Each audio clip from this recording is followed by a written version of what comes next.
All right, so I want to talk a little bit about voice. One of the things to think about is the rate in which you are speaking. So sometimes people like to speak really fast, and sometimes people will speak really slowly. So imagine if you're giving a speech or talking to somebody, and all of a sudden they start talking really fast and they're going on and on about their day. Then they start talking so fast that you can't really understand what they're saying, and you're like, whoa, can you just slow down?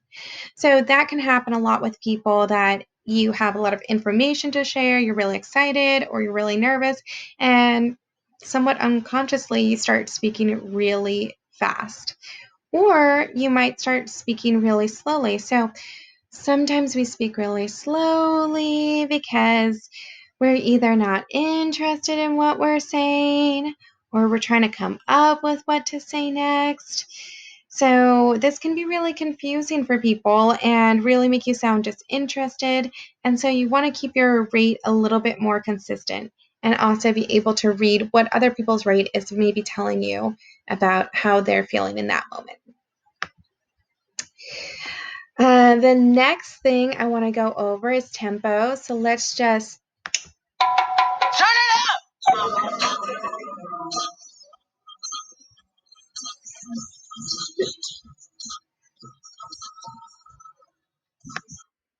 All right, but seriously, the tempo in which you speak can make a huge difference. So just think about how much you're making different pauses or emphasizing different points. Whatever points you emphasize when you put extra kind of build up to that word, or maybe say that word louder, give pauses before and after, then it's going to make that word sound really important.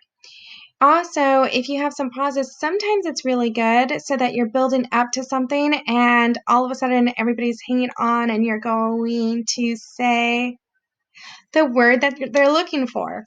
Or sometimes you're pausing and it kind of makes you seem like you don't know what you're talking about. And so you just want to be aware of this when you're sharing information or having a conversation with another person. Another thing you want to be aware of is volume. So it's really common that when we're angry or when we're really excited to speak really loudly and not even notice that we're talking to somebody with that volume. But if you've ever heard it and you've been outside school or on the street and all of a sudden somebody's with a bullhorn and they're just shouting their information and all of a sudden you're not really finding it that persuasive.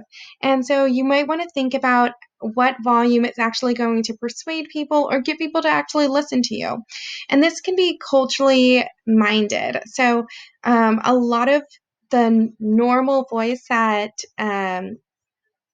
Americans speak at, and the volume can seem really loud to people. If you go to another country, they're like, wow, Americans speak with a really loud volume. And so this might be something to just be aware of because even what we find normal as Americans might be very different in other cultures. Also, if you're speaking really quietly, people might think that you don't really know what you're talking about or you're really shy. And so, just thinking about what volume is actually going to persuade people. There can be things like intimate moments where you wouldn't necessarily want to speak at the same volume, but when you're actually trying to communicate to a large number of people, you want to make sure that they hear you and that you're not shouting at them. All right, so the next one to go over is the pitch. So we know that there's higher and lower pitch, and there's also being monotone. And so you just want to be aware of this in talking to people in any setting. So just think about it that sometimes lower pitch voices are seen as more credible. And this comes with a lot of biases that men have lower pitched voices. And so men having the hierarchy in our society also means that lower pitched voices have a hierarchy in our society. So just thinking about this, fair or not, this is something for us to be aware of. Also, just think about if you're speaking in a monotone voice, this can also come into play with pitch. So, if you start to go like this and you're speaking like this for a really long time, depending on how long it goes, people are going to tone out. If you're not changing your voice at all and you're kind of making all your sentences the same length, and the same pitch, that can get really boring really fast. So just change it up a little bit. All right.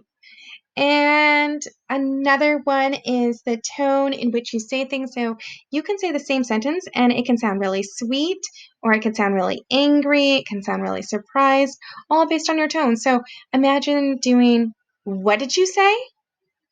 What did you say? What did you say? What did you say?" All of those things can convey very different things. So just think about your tone. And another one is accent. So as you can see, if you watch Tiger King, that you can think about the different accents and how we have different biases with regional, national accents that come into play with hierarchies that have been passed down. And there's something for you to be aware of, because whether or not you notice it, you may have a certain bias towards different accents rather than others. So you may find certain accents sexy, or certain accents make people sound uneducated. All of those things are just cultural biases that we've picked up over the years. And I want us to be aware of those, because that's not always fair for people that you're coming in with the biases about their accent, about what it means about them. All right, so those are just a few things to know about voice, and I hope you learned something listening to this video.